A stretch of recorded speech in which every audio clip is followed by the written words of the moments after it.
New OGs. The New OGs is a State and Madison Entertainment production and is brought to you by Solar Masters. Look, Illinois is changing how people get their electricity, and Solar Masters is helping homeowners in Illinois take advantage of a program that lets them get solar power at no cost. If you're a single-family homeowner in the state of Illinois, you can lower your electric bill, you can raise the value of your home, and you can do something good for the environment without paying a single dollar out of your pocket to do so. In fact, Solar Masters can only work with you if they can save you money.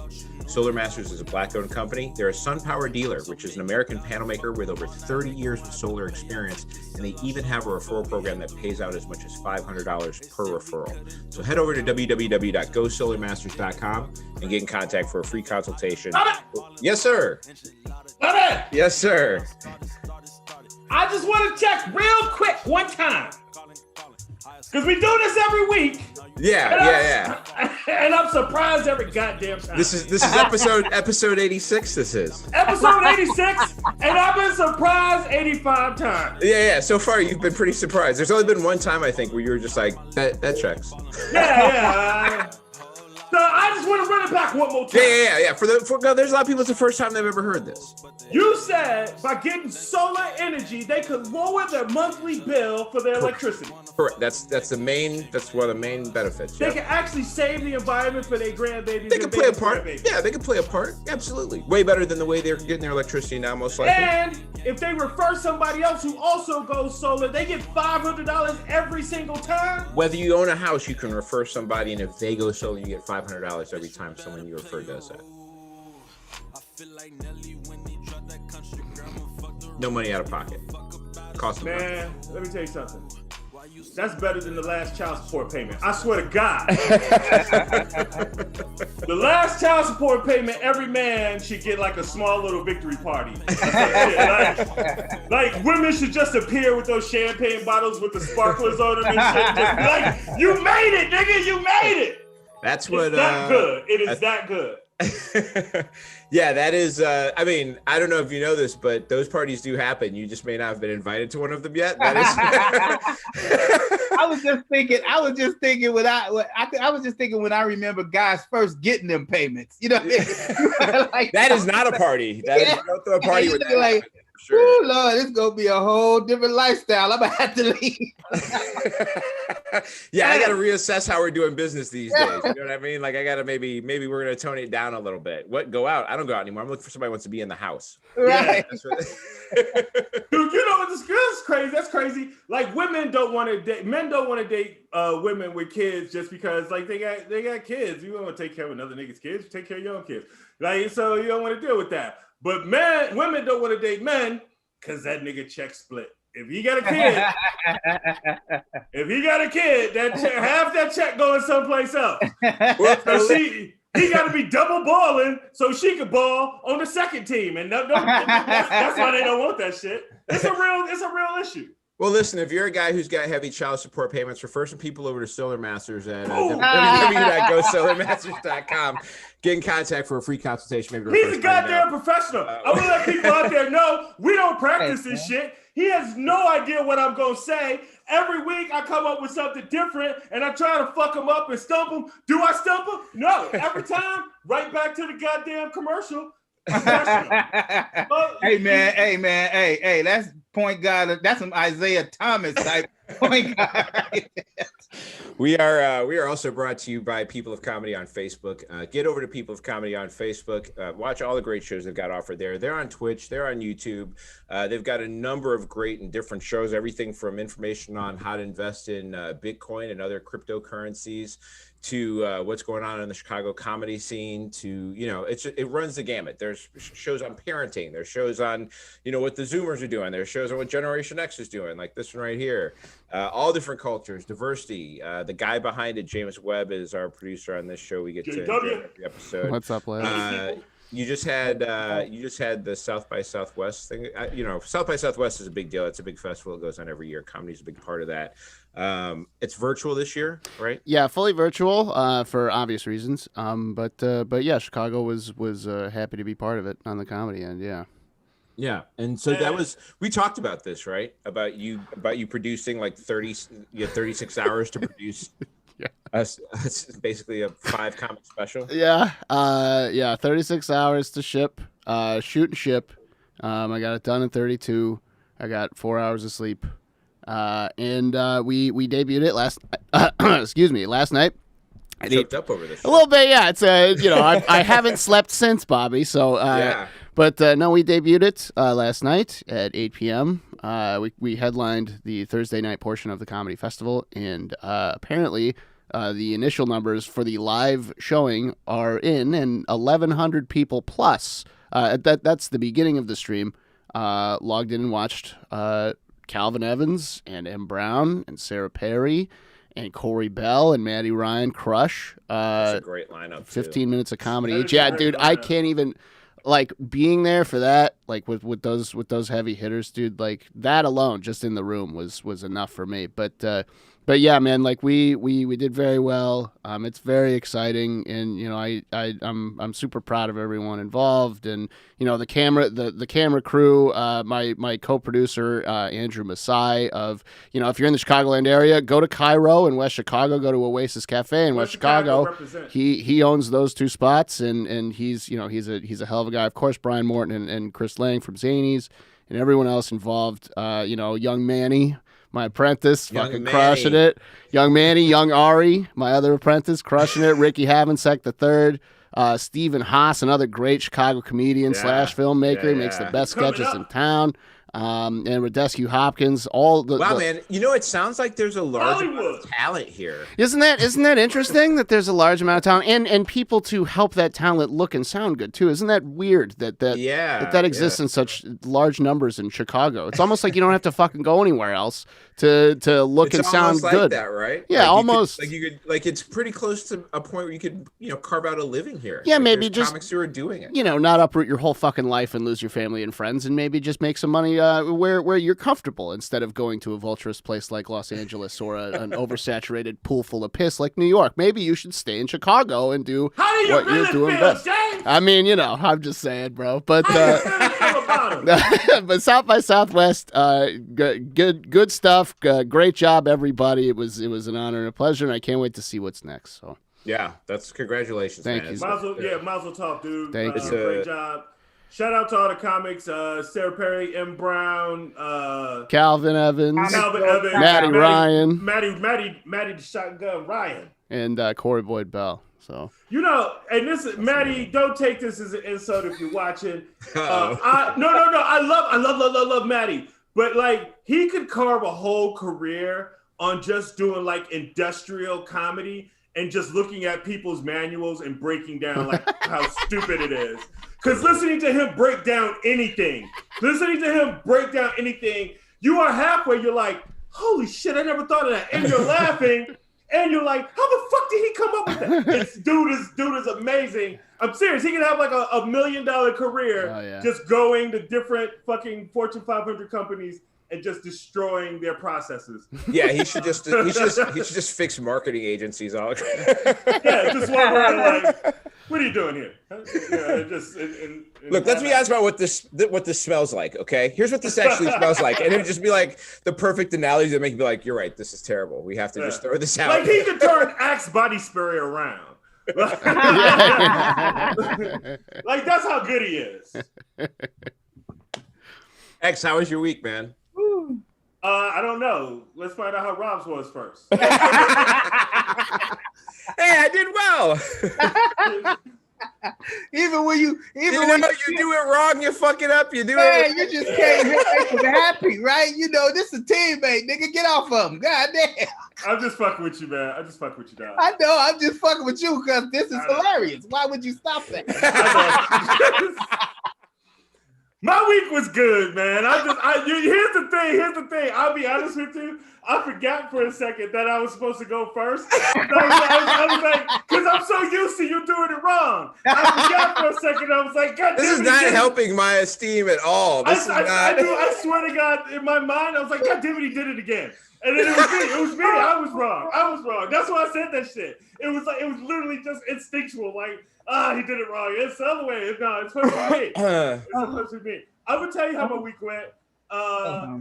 They give me the stimmy.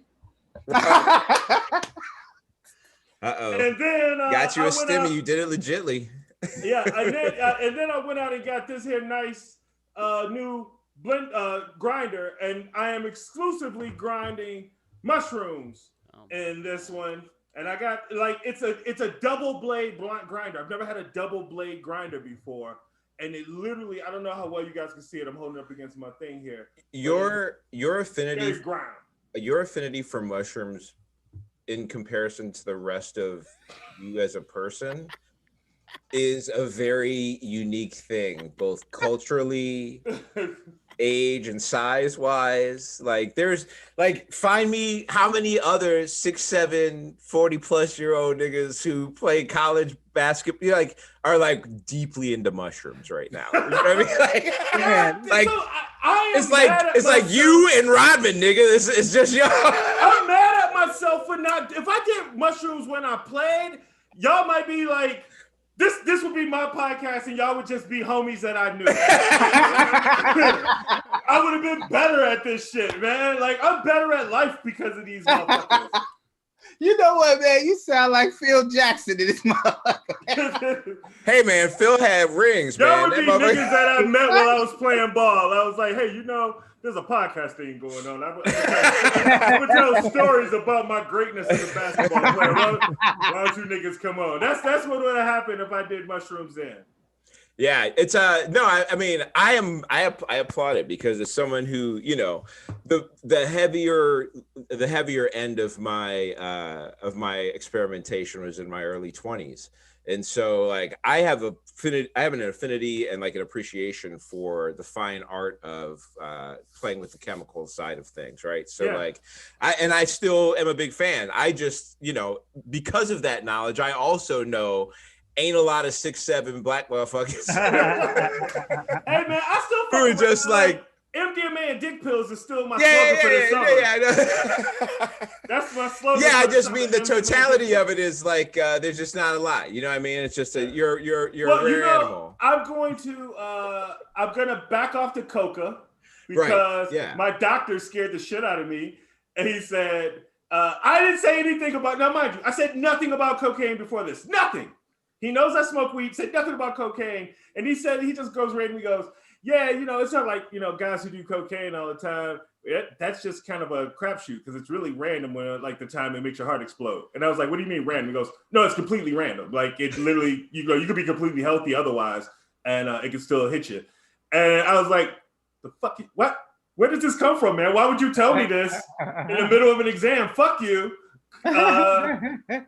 So now it's mushrooms, baby. Mushrooms are not going to make your heart explode. That's not going to make except for with joy. Yeah. I'm so gratitude right now. I'm so grateful right now. My heart combusts. Hey man, as you guys are taking this ride, I'm fairly high right now on some amazing marijuana, as I try to consistently be when I come here.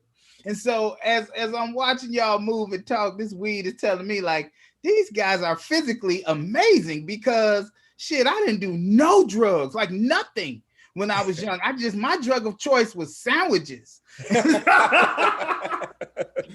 So my addiction was clear to see. You know what I'm saying? So and at this point I'm vegan.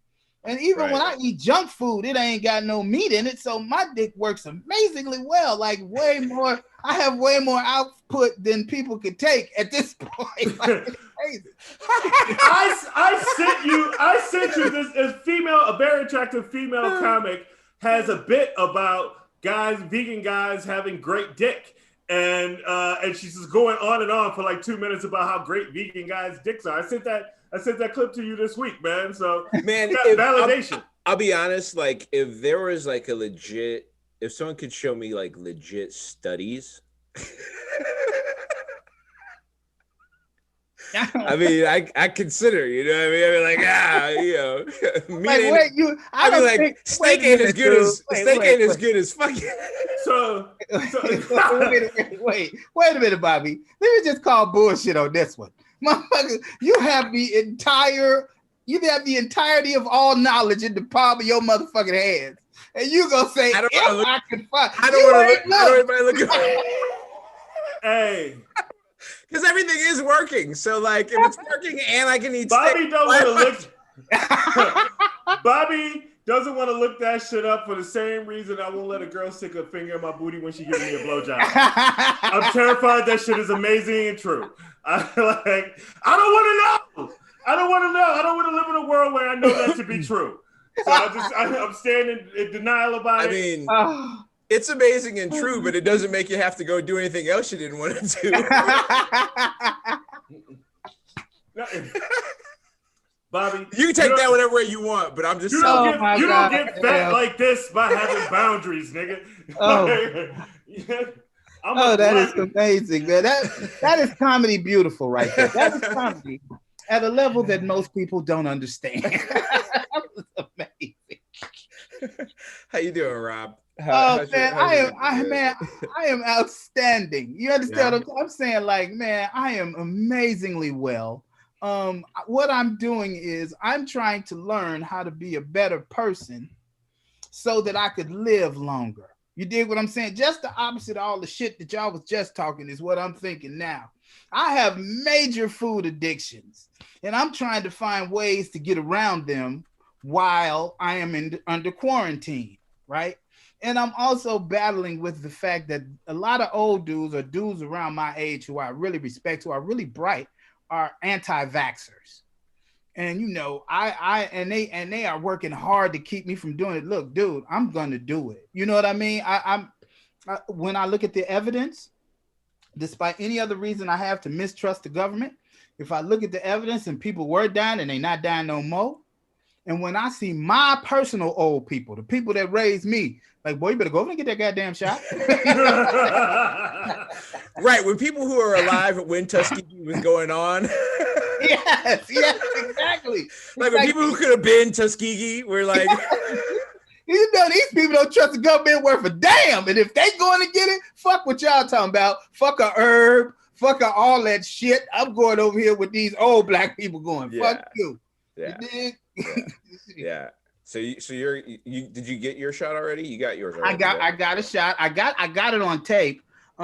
We were discussing how we were going to edit it because I don't really think we need to see a whole lot. You see, they want to put all type of cutesy shit in it. No, fuck that. Show them where I'm introducing it. Show them when the bitch give me a shot and I say the silly shit I say, and let's go. You know, that's it. That's all. We don't need nothing else. All that other flower shit you trying to put now, don't do all that. And this is so funny because I've never been this decisive. You know what I'm saying? I'm like, okay, what you want to do? I'm paying the police. Shit about the shot. Leave it out. Cut it out. Right. Just put this shit and this shit together and we got a tape. Let's go. Fuck that. I don't want to be in a, you know, that's all the thinking that this deserves. I'm telling you, man, we witnessing this motherfucker become a gorilla. We witnessing like everybody's gonna be going back like, go to show 82. Go to show 82. That's when he like first had like his epiphany. And then you know, it just slowly just becomes you become Nicki Minaj and you just horrible. You're just horrible to everybody. By the way, you know what? By the way, I'm gonna take that back. Shout out Nicki Minaj. I'm a fan of Nicki you. Minaj loves shout outs. There we go. We back in business. I did it last time. You just didn't hear me. I did hear it, I did, but it was delayed. That was on point. Y'all both had a slow start last time. That was exactly the timing. But like Nicki Minaj gets shit on for being like too bossy or too whatever. And when you the boss, when you are the reason why everybody there has a job, that's what the fuck you supposed to do. And nobody talks about the dudes that do that shit. So I'm sorry, Nicki. Bossy like Tom Cruise when you don't wear your mask on a coronavirus set. Yeah, that is still one of my great remembers. That's one of my things that will always be one of my favorite things about Tom Cruise was hearing that audio when he lost his shit. You know what? It kind of takes away from his Tropic Thunder performance though, because he has that in him. Well, I think one informs the other, right? Like either that's in him already, and so he was able to channel that for Tropic Thunder, and that's just like in there, or the Tropic Thunder thing put something in him where he was like, I'm gonna snap off on a motherfucker. You've been holding that one. You've been waiting to use that. What if he's been waiting since Tropic Thunder to snap on a motherfucker? Let me just tell you why nothing that you're saying makes sense.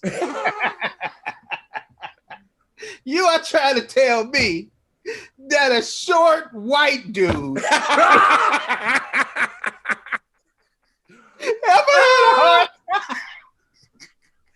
ever had a hard time being mean?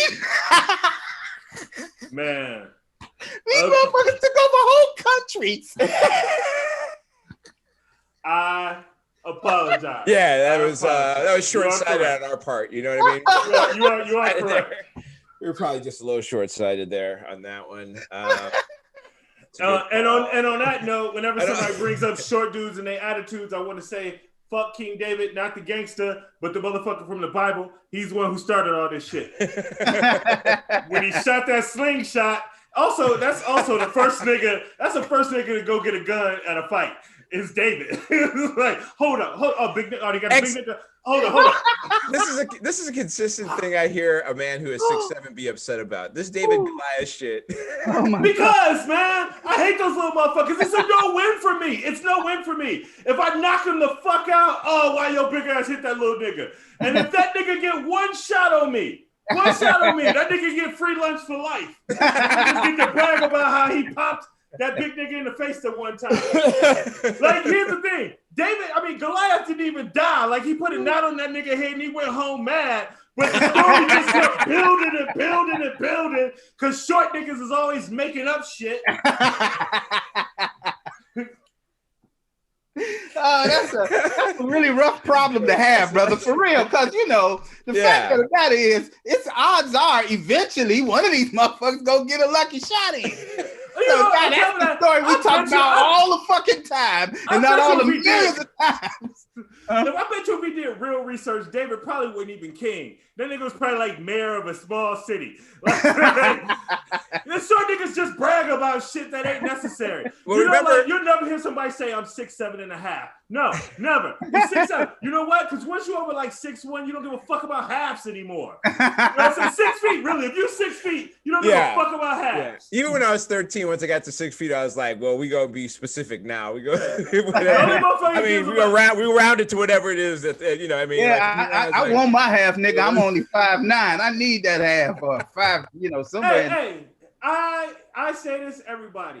If you are 5'8" and taller, I respect you as a man. But if you are between 5 feet and 5'7", you could die. I don't give a fuck about you. I hate you. I'd kick you down a flight of stairs if it wasn't legal. It shouldn't be legal. We shouldn't let you motherfuckers procreate. There shouldn't be short niggas anymore. Wait, I hate you. By the way, if you're below 4 feet, below 5, you are totally cool. I love you. Okay. I was about to say little people. I'm cool with that. I'm cool with them. They're real easy to get high. You can carry them on your back. I love them. The niggas between 5 feet and 5'7", fuck you. Real quick, I gotta jump in here. This is the perfect time. That Mikey Maker is going to come back for Nobody Likes You in 2 weeks. So tune in. Really? Yeah.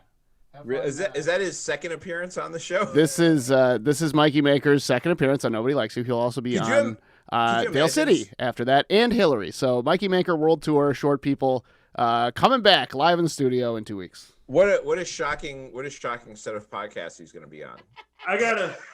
I'm thinking about the host of this podcast. Like, wow, what a surprise he's going to be on. He will also be on and Bobby Bud's podcast. He'll also be on Pussy Power, and that would actually be sick. I would love to see that, but yeah. Oh my God, he'd probably get beat up.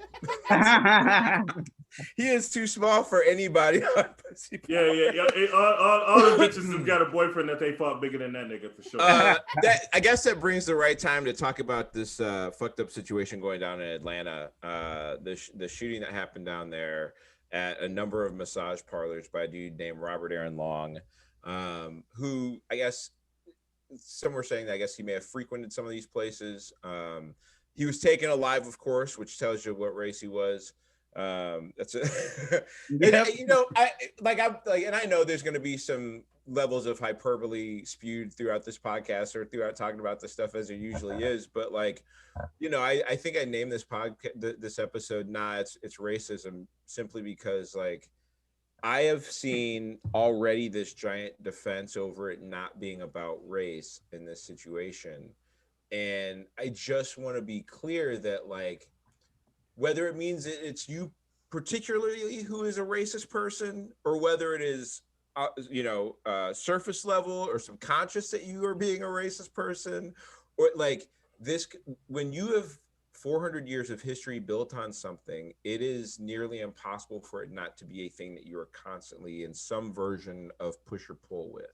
It's just the way it is. And so, like, all this shit of, like, first of all, he yelled, "I'm gonna kill all these Asians." Which is definitely a sign that it may have something to do. To be clear, anybody watching the show now understand it. We are laughing that he yelled that, and these motherfuckers are trying to say that it's not racist. We are not yelling that. We're not laughing that he yelled that. Dude, I'm trying to figure out in my mind. I'm trying to put the pieces together. Like, and I'm not being, I'm not bullshitting. I want to understand. So what you're saying to me, sir, is that the reason that you went in there to shoot these people is because your Christianity was so strong, because you wanted to bone, that you had to go in there and kill the people who were likely to maybe bone you. Now, I don't know if they were having sex with them. I don't know any of that. But if this is you because of sex is why you did this, you have not only shit on Christianity, because anything that would draw you to do that is wrong. I'm sorry. If you're a Christian, I don't mean to hurt your feelings, and I don't want you to stop listening or watching or whatever. But if that's your motivation as an individual, that's a bad motivation, and you misunderstood the whole situation. Right. The concept of Christianity, the concept of Christianity is not that. Absolutely, absolutely. And number two, if they were all one race that you're attracted to, how is that their fault? If this is what made you cause the sin, by virtue of you only being attracted to that, it's kind of racist in and of itself. So if that's the case, how is any of this their fault? What you should have done is point the thing at yourself if you felt that damn bad. Now, I know everybody gonna be mad at hearing that, but what I would have rather done is seen one soul lost as opposed to how many was lost and damaged in the transfer. Yeah. 8+ families, right? Hey, you know, can I say something real quick? Yeah.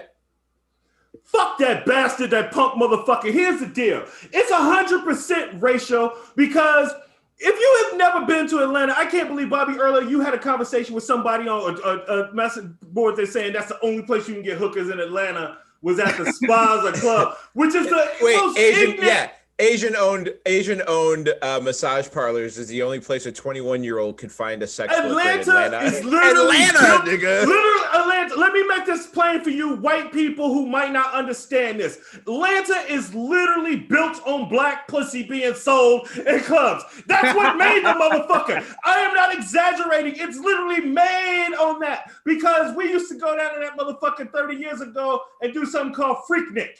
And tear that whole, we shut the whole city of Atlanta down. And you know what happened? A whole bunch of dudes that went to Freaknik never left, because some woman was twerking in the club and that motherfucker fell in love. He changed his job, probably changed churches, did all kind of shit. Okay, and then Atlanta blew up in population. I am not exaggerating. That's 100% what happened. I got some cousins who live in Atlanta. I've never lived in Atlanta a day in my life. I can fly to Atlanta randomly at any day of the week without giving anybody notice, touchdown, and go on Facebook and say, hey, I'm in Atlanta, and I'll have a place to stay quicker than a fucking taxi could get me home. Like, that's how many people from Chicago live down there now. And I have motherfuckers fighting over giving me a place to stay. It's not that I'm popular, it's just I got a lot of people down there. That's what I'm saying. Anyway, my point is this. Ass is sold all over in the South. Every southern city has one thing in common. There's gun shops everywhere, and there's quote-unquote gentlemen's clubs everywhere, or strip clubs, and they have the best strip clubs in the world. If you're from the North and you've never been to a southern strip club, I am not exaggerating when I tell you there are people who left their homes because some woman clapped her cheeks in a way that he had never seen or experienced before in his life. Right. Yeah, I mean, there's a whole Outkast song called Players Ball. What do you think they're talking about? Guys who just have decent game at clubs? No, it's about pimps, man. It's about I was trying to not just totally run this white woman through it, right? Because she is going off this idea that if you look for massage parlors in Atlanta, they're all Asian owned, and is totally dismissing the whole idea that it's not only are there black sex workers down there in abundance in Atlanta, but also it is the state is still largely white. Like, this is a white guy. He could have easily gone and find sex workers of all different kinds of shades and colors to go to. He particularly went to go see Asian women if he went to this sex parlor spot, right? So like the fetishization of race in and of itself is a racist act. Yes. Right? It's one thing if like you happen to date some women who happen to be like, if you have dated white women because maybe you ask black women out and they don't go out with you, hey man, that's just how it be. But you tried, right? You gave it a shot. And no one's saying you have to go seek out somebody of different races to prove you're not fetishizing race. But if you're gonna go to a sex worker and the only ones you're going to are Asian, it gives the impression that you are specifically looking to do that. Like he shot up a place and then drove to another fucking spot, a different location. And I promise you, I am not exaggerating when I say this. If you drove from one side of town of Atlanta to another side of town, you pass way more pussy palaces than the ones in the places that he went to. There's plenty of places he could have stopped if he was just trying to shut down people doing that. It is insane to me that I still can't believe that woman thought that there were no white hookers in Atlanta. Like, because if there are no white hookers in Atlanta, that seems like a business opportunity. Yeah, what do you think all the white businessmen that don't like anybody but white people are doing? like when the NBA, I know this isn't a good example for necessarily white hookers, but maybe, I don't know. When the NBA had the All-Star game just like a couple weeks ago, the unspoken joke that everybody was saying because they were worried about COVID was, how you gonna have all these NBA All-Stars out there? Like, ain't nobody going out? Like, ain't nobody gonna have no company? Like, yeah, in a state that is lax on the rules, right? Yeah, because everybody knows what's good. I love Atlanta. If I sounds like I'm shitting on Atlanta, I love all of that shit that I just said about Atlanta. It was one of my favorite cities. That's why I don't live in Atlanta, because I go crazy. I think the disconnect that people are getting is there's been a lot of discussion recently over the uptick in violence against the AAPI community, the Asian American Pacific Islander community. And I think people are trying to say that this isn't racism because he particularly isn't going in there shooting it up based on COVID shit. He's going up in there shooting up based on sex shit. But like, still the core reason why he was going there for the sex shit was because of this racist shit. Like, which is the point, right? Which is at the end of the day, there's still a basis in ingrained racism, which is like this argument over systemic racism. This is it. Like, this is because that dude, even if he may be like, I don't have a problem with people of different races. Look, I go and fuck Asian people. Like, that's racist, dog. Like, that's dude. What the majority needs to understand, what white people need to understand, is racism is not about what they intended. It's about how the race person feels, the people feel. And right now, Asian Americans are under assault for dumb shit because our previous president was a dickhole and kept calling it kung fu and all kind of other shit. And because of that, he's created a scenario where assault on people of the Asian community has skyrocketed recently. So even if in his heart of hearts, the Asian part of it had nothing to do with it, if it was purely coincidental because that's where he got his dick jacked at or whatever the fuck he got. Matter of fact, yeah, I'm gonna stop dancing around it because I think it's insane that everybody knows that those places are sex work, but nobody wants to say that it's sex work. Allegedly, yeah. For the legal purposes of the show, alleged sex work. Allegedly sex work. But like, if you see a place that says spa and that's all it says and has a neon sign, they'll give you a handy or more in that motherfucker. It's 100%. It's 100 out of 100. It's 100. Like, here's how 100 out of 100 it is, Bobby. If a place has a sign like that and they don't do those, they'll change the sign because because they'll have that many people coming in assuming that they can get a jerky at the spot. Wait, it's literally how they advertise the spot. And I'm not saying this because I'm a frequenter of those spots. I don't have no shame about what people do. I did work with a guy back when I was in the finance world that literally like every day, that was his lunch break. He'd have lunch and then go get a I think we're too focused on that, and I think that part is overshadowing the violence against the racism and the violence against the Asian I just don't want it to be a overall. shame. We're sidestepping it because I'm not trying. That doesn't take away from the value of their lives. These women. No, not at all. And I have no problem with the way they chose to make a living. Like if there's a problem in that world at all, it's the men. Yeah, it's not the women. I'm saying this is the most horrendous of the recent examples, but there are a ton of other crazy examples, and I think it's an interesting place. I'm not speaking for that community because I'm not Asian, but I think it's an interesting place for them in realizing that like there's and I'm sure for a lot of Asian Americans who've experienced like heavy bouts of racism in this country, I'm sure that's the feeling, but like it doesn't look dissimilar to the recognition by Black people a long time ago that like, oh, it's not just going to be, y'all ain't just going to let us in the group just all willy-nilly, right? Like, there's a lot of people who have the wrong idea about, they have this concept of Asians from what they've seen with like Bling Empire and Crazy Rich Asians, that all Asian people here have money, which is not the case. And that they're all like, it's that same monolith thing that they do to every other group that comes here. You can run through the racist stereotypes against Asians that you've heard in your head, whether it's about driving or, the making their parents want them to get into whatever, like it's all the same bullshit. And it's just not the case with the vastly different community that makes up that culture. Yeah. What are you laughing about, Rob? Hey man, I live in Koreatown, dog. Nigga, I forgot about that. I totally forgot about that. Be careful when you turn in any direction other than straight. That's all I was saying. Now you can take that how you will, but I'm saying like, what would make you make that decision? Like, you know what? Rob, you've traveled a lot because of just doing comedy shows overseas and stuff, and the thing in the military too overseas, right? Oh yeah. I don't know if you saw this or not, but Americans always shit on foreigners how they drive, and I realize I think the problem is us. And the reason why I say that is because when I played basketball in Europe, I had a driver, and that motherfucker used to turn into traffic all the time. Like somebody be coming and he turned right in front of him. Like he did it so much that I'd be in the back seat like, the fuck is this? Like worried for my safety. And the second or third day after he'd done this like a dozen times, I went to say something to him. I finally I got to say something. He's fucking freaking me out. And right as I started to say something, I realized that every time he did that, the other cars slowed down and let him in.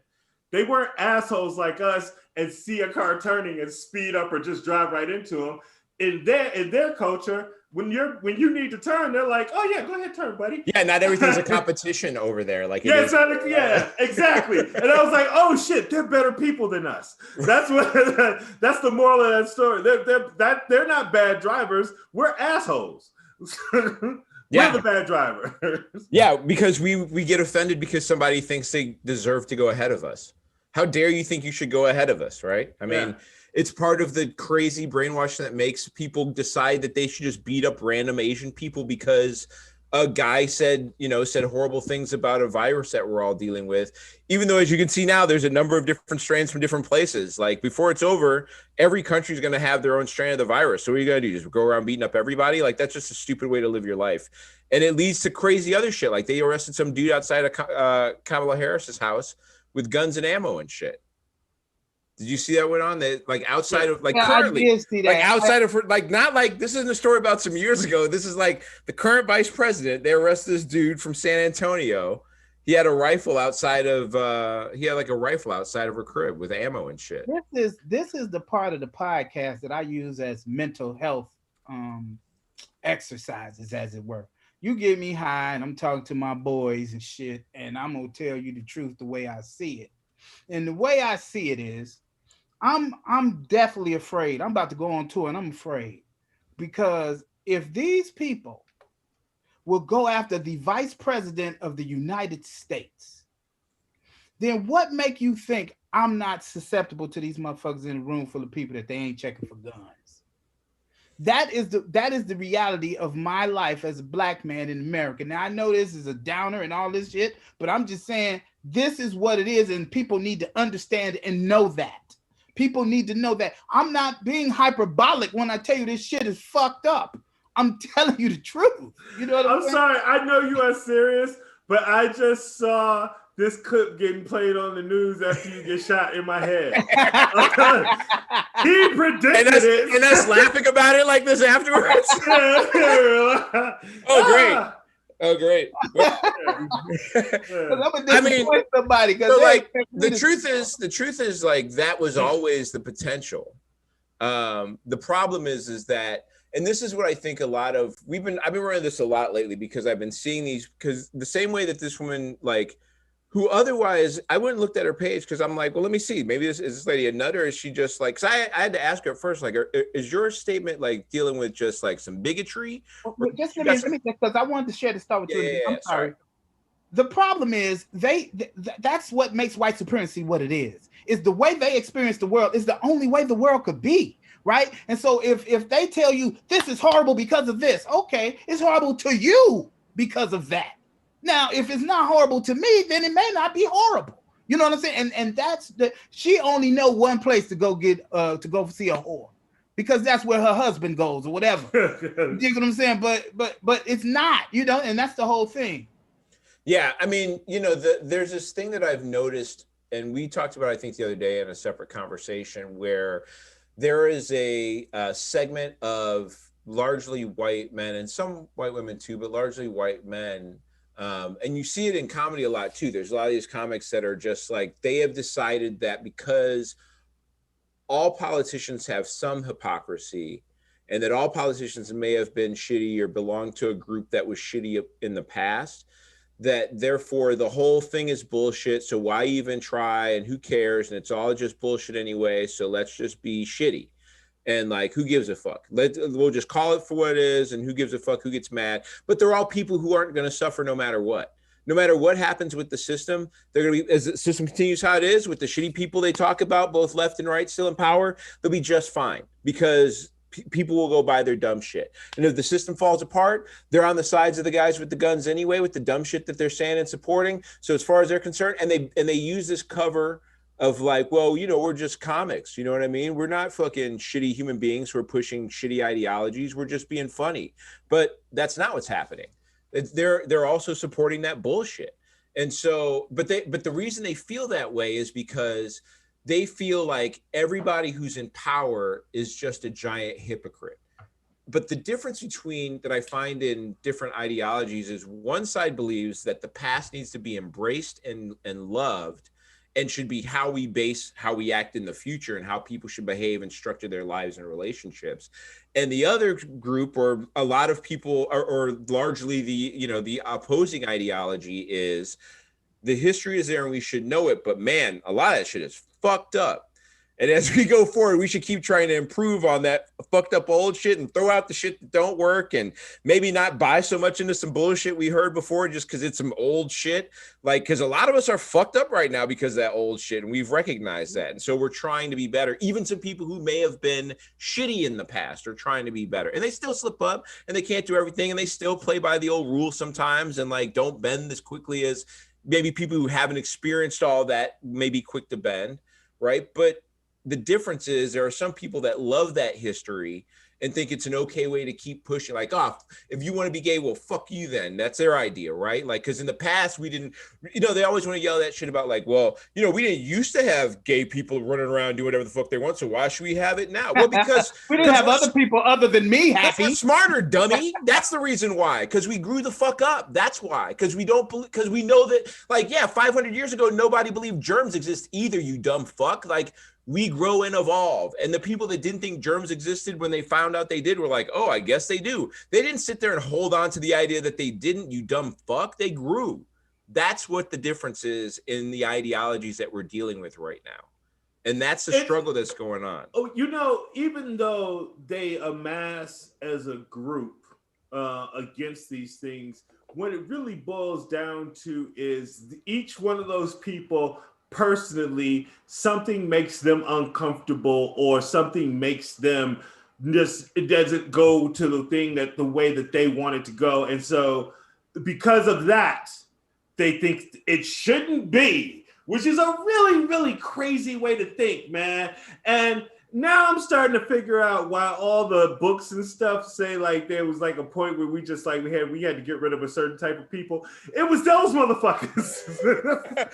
Well, they you know, they're the struggle that I think you deal with, and I feel this because like my mother is white, and I understand the struggle she dealt with in some of the things that would happen when I was younger. Racial things would happen.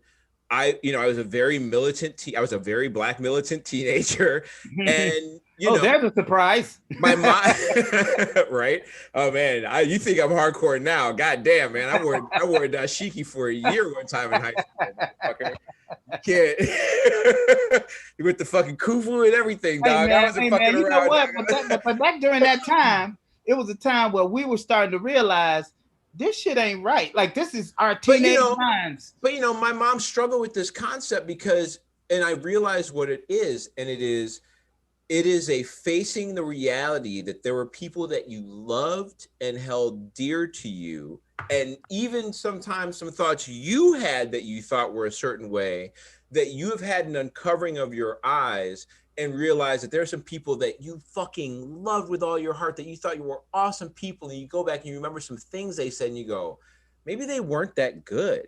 And that is a thing that a lot of people will push away from. And I see that when people talk about child abuse and getting spanked. I see that when people talk about sex issues that they have, and whether it's not want to hang around with somebody who's a different sexual orientation because you're afraid that you're going to become that way, or whether it, you know what I mean? Or whether it's a racial issue. Those are all things where people go, God, if I admit that, white people are genuinely racist, that means I got to admit that like I might be a little racist, or that like my dad is racist. And I love my dad. And I don't want to have to admit that, because then that means he may not be a good person. I've got this idolized view of him. And then they create every wall and layer to keep from having to admit that, like, because it's so much easier to go, yeah, that's fucked up shit. We're trying to be better. And then do some work behind that. It's such a, like, if you really gave a fuck. You know what the struggle is? And I like, as we're sitting here talking about it, I literally just realized to start it from perspective, but like, the whole point of privilege, when we talk about privilege, when we tell people about privilege, they have never lived in a world where they had to look at anything from another perspective. And we have looked in a world where we always, like, I admire the founding fathers. And these motherfuckers had slaves. You know what I'm saying? Like, they had slaves. I want to punch these motherfuckers in the face, but also I respect that they were brilliant. Yeah, like, hell of a move, guys. That's amazing. Yeah, I mean, the slave thing's terrible, but like, you got freedom. Yeah, free, just for you, though. Just for you, but freedom. But even like, if you really get into Thomas Jefferson's words in his papers, like, I think he low-key wanted the shit, couldn't do it, knew he couldn't do it. He freed his kids, which is fucked up that he even had to do that. But there's a lot of shit. There's a lot of shit where if they would have really met everybody, it would have been, this shit is genius. Yeah. There's a lot of shit of like, they really met everybody, and not just like landowning white men. It was like, yeah, these are the greatest words ever. If you don't just mean like just y'all. Like, because I really do wonder, because these dudes were brilliant. They were brilliant cats. So I really do wonder if like there was a way that we could do genetics, like to do some kind of genetic science and shit, say we could re-engineer the motherfuckers and bring them back, like the actual person, right? I don't know about that. George Washington would freak the fuck out if he showed up right now. Hey!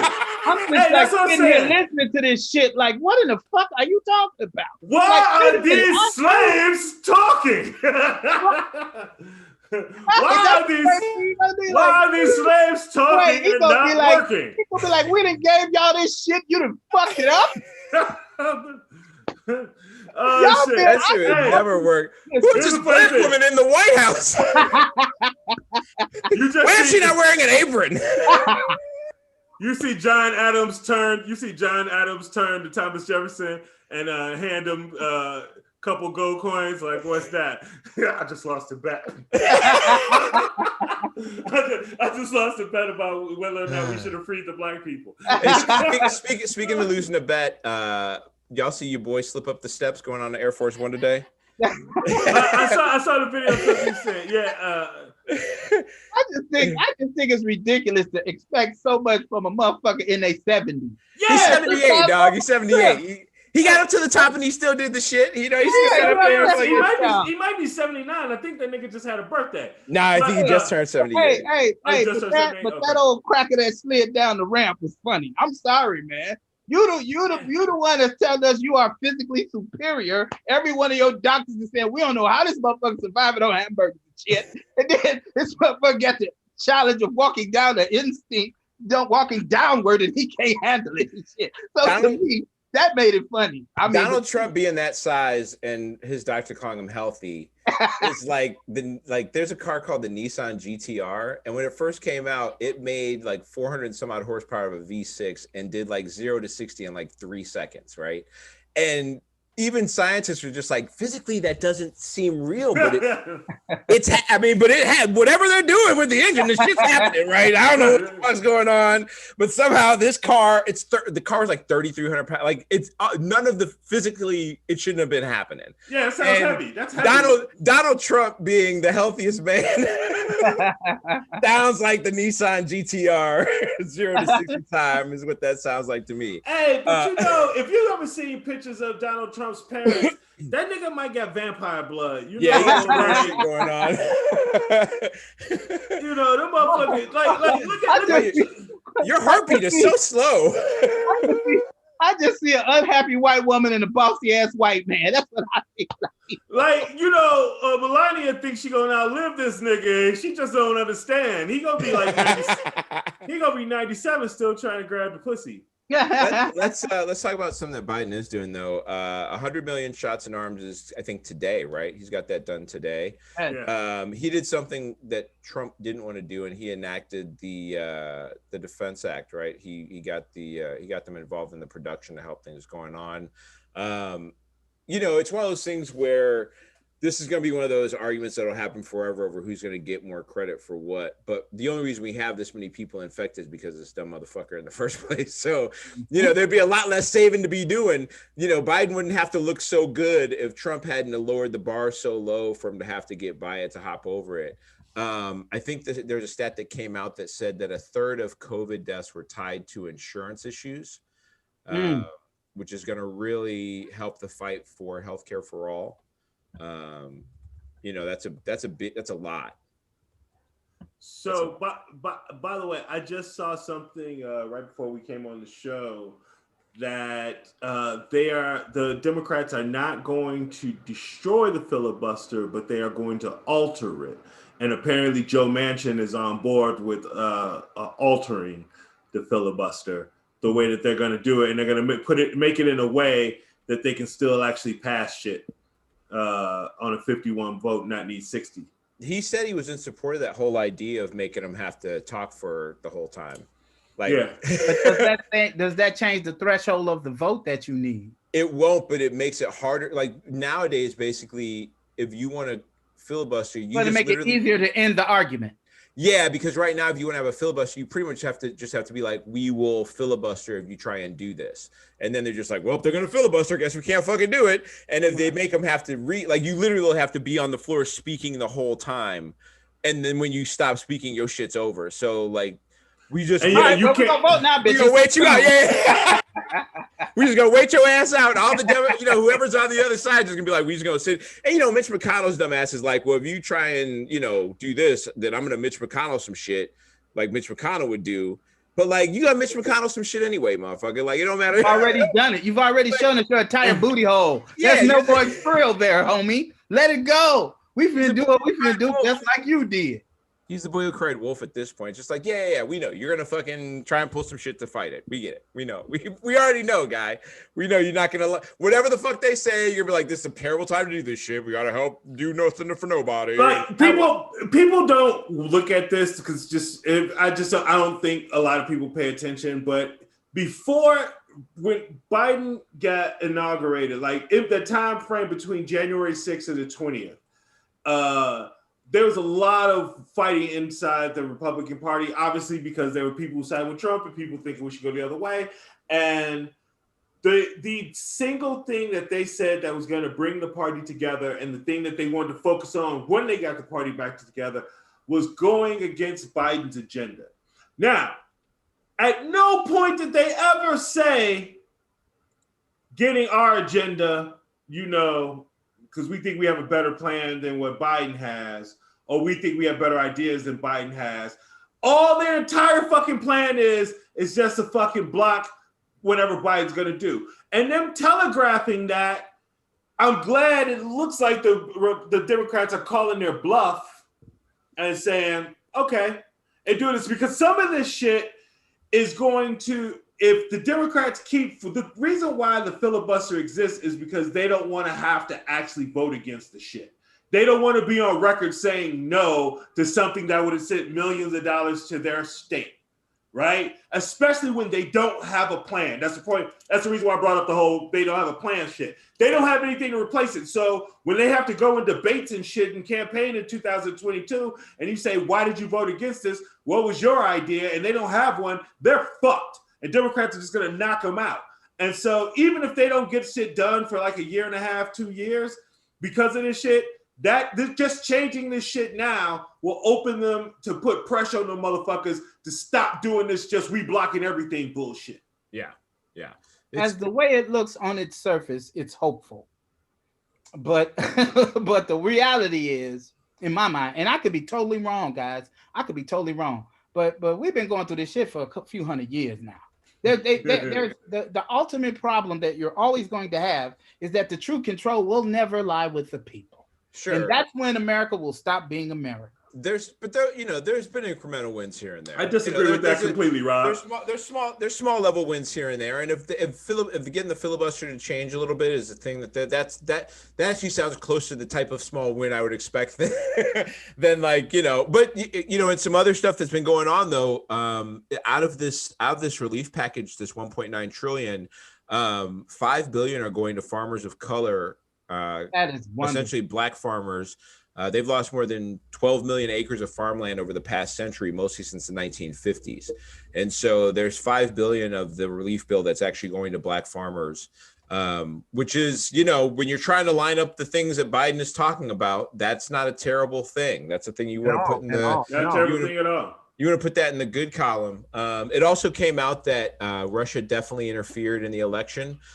Essentially, if you shared a story that had anything to do with Biden's faculties fading him, anything about him not being of sound mind, it was started by a Russian group.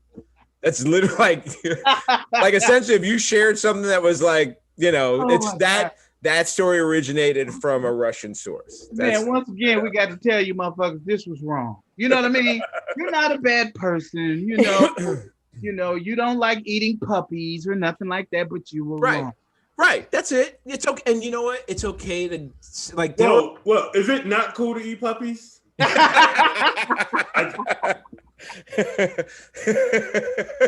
not saying I eat puppies. I'm just saying I would recommend you just say good person, you're not eating puppies. Like that's the cutoff point right there. That's a weird place to start judging a motherfucker. Like, well, you're not eating puppies. That's a lot of people. Like, I'm saying that's gotta be like 98% of the planet not eating puppies. He's talking about level of bad, right? Time out. Yeah. 20 seconds. Now, in the culture of the people who think the way that they think, one of the worst things in the world is to munch on a.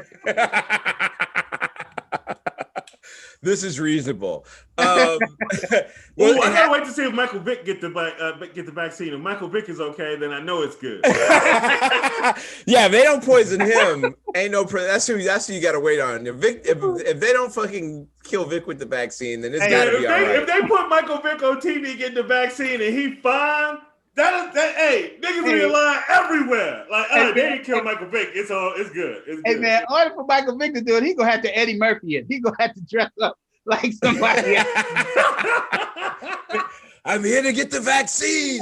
Oh my God. I can't wait to see that. Hold on. I want ESPN. to talk about this Russia shit because Russia interfered in the election. They came out and they said this is the thing that happened. Biden said, obviously, this is some bullshit. You know, you sitting there being like, they interfered in the election. Well, how they interfere? They try and fuck with votes? Something? No, they didn't do that. What they say? They said you were fucking crazy. Oh, well, that's the bullshit, man. That's the malarkey, goddammit. That's and your craziness, it doesn't make you a bad person. Right. It doesn't mean you eat puppies. You don't eat puppies. You gotta keep telling these motherfuckers this because they're gonna run up on your porch with pitchforks and guns and shit. So you got to let them know, hey, you're not a bad person. So the weird fallout of this is that Putin is challenged. So Putin is still pushing the story on the news. He on his news channels. He's challenged Biden to a debate.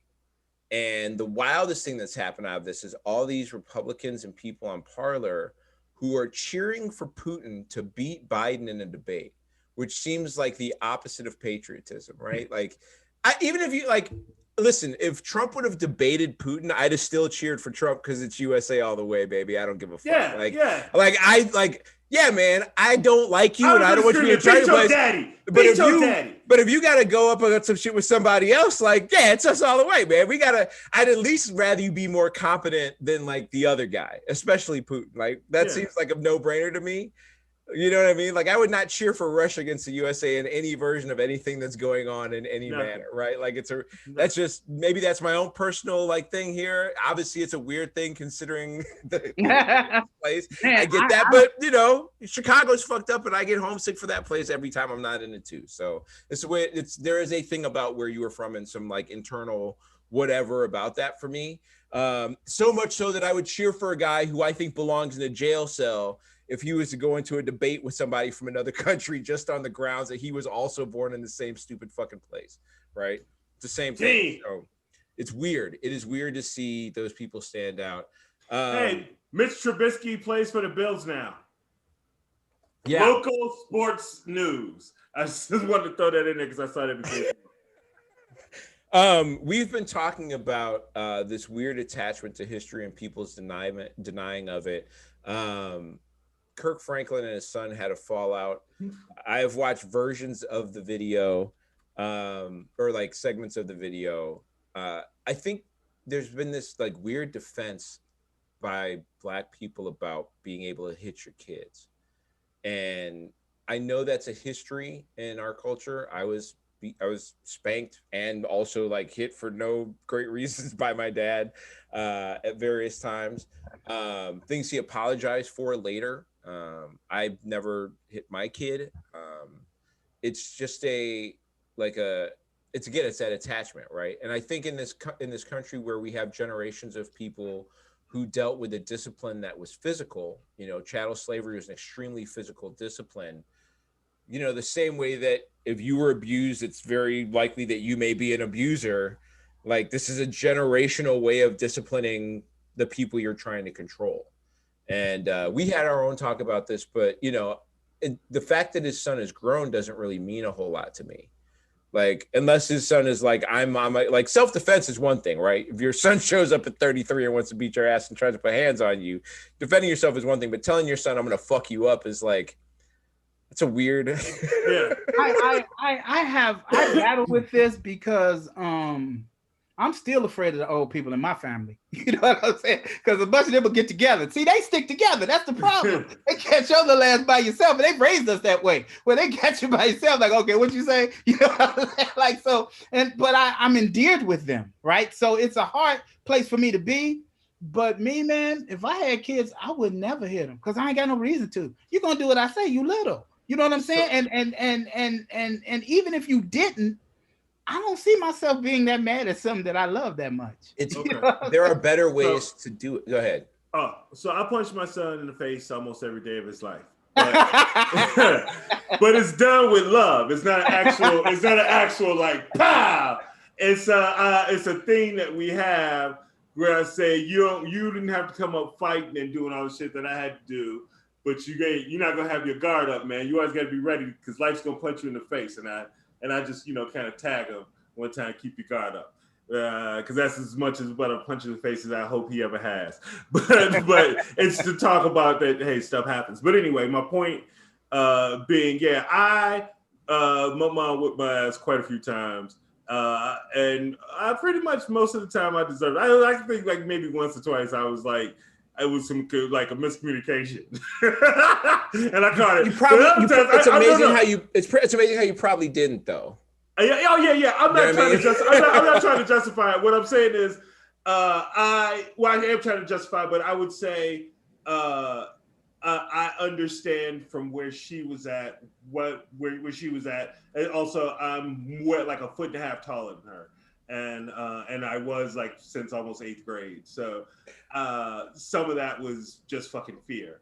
I mean, you understand, even when we arrest like a serial killer, like the ideal proper way to even arrest somebody is to not cause them physical injury, and like the goal of the state is to have someone serve their time without dealing with physical, like for serial killers. But yet, when our own parents beat us for misbehaving.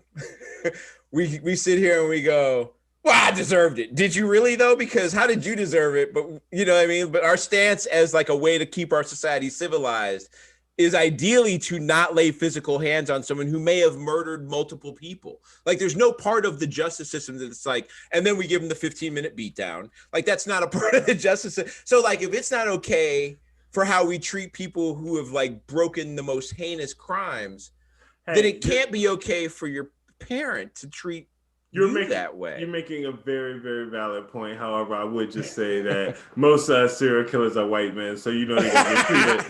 Like, you know they're gonna make those are white men rules. Those are not real people rules. But no, you got a point there. I see what you're saying.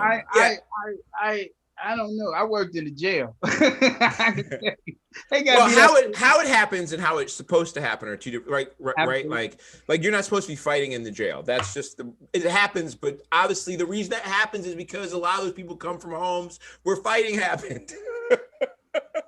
If all you're taught is that the only way that if people don't do what you say, you have to beat it into them, then you approach your relationships that way. Yeah. I mean, like I said, I don't have any, I've never hit my son. My father was not physical, and he was a teacher. And one of his areas of expertise, was dealing with like at-risk urban youth, blah, blah, blah, street thugs, shit like that. And he was like, at the end of the day, it's a kid. And if you can't outwit a kid in the situation, that's on you. That's not on the kid. Like that's like the kid is gonna misbehave. That's what the fucking kid's just supposed to do. Your job isn't to freak out or lose your shit because the kid did what kids do. Your job is to handle the situation and make the kid understand why the fuck why it's a bad thing, and to try to teach them why they shouldn't do it again. Like that's the gig. And he like literally, I used to hear him saying that to people when I was a kid, and he treated me like that because so he never had to be physical. So that's the relationship I've had with my son, despite getting my ass beat by my mama. Yeah. On the flip side, on the success side, Kanye West. But I'm gonna fuck him up one day. No, Kanye West has to deal with the gap that is potentially going to push his value up to about 6.6 billion. He's not there today. I think there's a couple publications still saying it's probably about a third of what the original claim was, like 6.6 billion, which would have made him the richest black man on the planet in America, the richest black American, right? Yeah. There's a dude in Nigeria or someplace that's worth like 11 billion. At least on the books. Billion. At least on the books. Who knows what's going on? You know what I mean? There's got to be a brother over there somewhere who's got like, I got 4 diamond mines. I am doing just fine, but none of you need to ever hear about me. Yeah, I can't remember if they're number one, but Nigeria is pretty close to the top of the oil. Yeah. Of oil in the world. As far as what they pump. So it's a brother over there that's balling. But other than that, Kanye about to do it. I told you guys before they came out and corrected it, whatever. I sent a thing saying they're gonna hate on him. They're gonna fucking hate on him. I knew. I mean, and correction, whatever the projection, Somebody said Kim's team put that shit out there because they're trying to ask for more money. I mean, I don't know.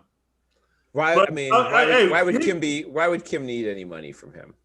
Hey, but that dude, family, exactly. That's what I'm saying. family don't need no money. Come on now. Hey, man, Come on, G. dude, don't ever say that. She's worth $700 million. If she can't get at least 3 more to get pushed over that Billy with her sister, that'd be a tragedy for her. Yeah, now, I mean, she's got the lawyers. The whole crew is lawyers. You don't even need the lawyers. It's California. It's automatically joint everything. So I don't know if she gets half of Yeezys or not. Yo, we got to talk to Biden about some of that shit. We got to work on it. Oh, man. Well, it's been a wild ass show, man. XO, what you got going on this week? Anything wild happening? You getting back out there? I know you got some news coming out. I'm actually going to go hang out at my quote unquote home club. The Comedy Shrine did a big rebuild. And we're going to hang out there tomorrow night. There's no shows. I'm just going to take a tour of the spot and see what it looks like. So I'm kind of stoked for that, man, because they went from, I think, like 110 person room to now they're going to have, I think someone told me 400 seat theater. Nice. Plus 2 other smaller theaters in the same space.